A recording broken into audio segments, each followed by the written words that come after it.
In 1970, Led Zeppelin stood at the very peak of their powers. Following the explosive success of their first two albums, the band released Led Zeppelin III, a record that surprised many listeners. Instead of relying solely on hard rock intensity, the album leaned heavily into acoustic textures, folk influences, and emotional subtlety. Upon its release, Led Zeppelin III quickly rose to the top of the charts in both the United Kingdom and the United States.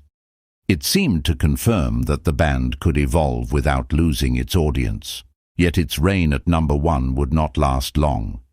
The album that ultimately displaced Led Zeppelin III was Bridge Over Troubled Water by Simon and Garfunkel.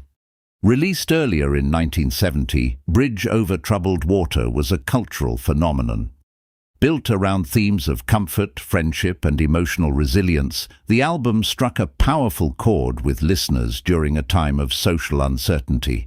Its lush production, heartfelt songwriting, and unforgettable title track resonated across generations and musical tastes. While Led Zeppelin III represented artistic exploration and risk, Bridge Over Troubled Water offered something different: reassurance and familiarity.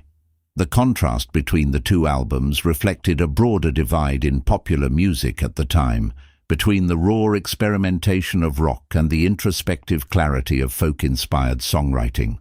Chart success often reflects more than just musical quality. In 1970, audiences were drawn to songs that felt personal and healing, and Simon and Garfunkel delivered exactly that.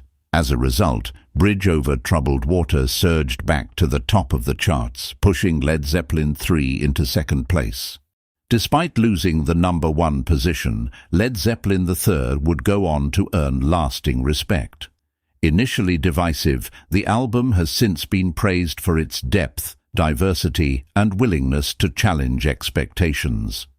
Songs once considered outliers are now viewed as essential pieces of the band's legacy. In hindsight, the chart battle of 1970 was not about victory or defeat. It was a snapshot of a remarkable musical moment when two very different albums, each reflecting a unique emotional truth, captured the hearts of millions and helped define an era.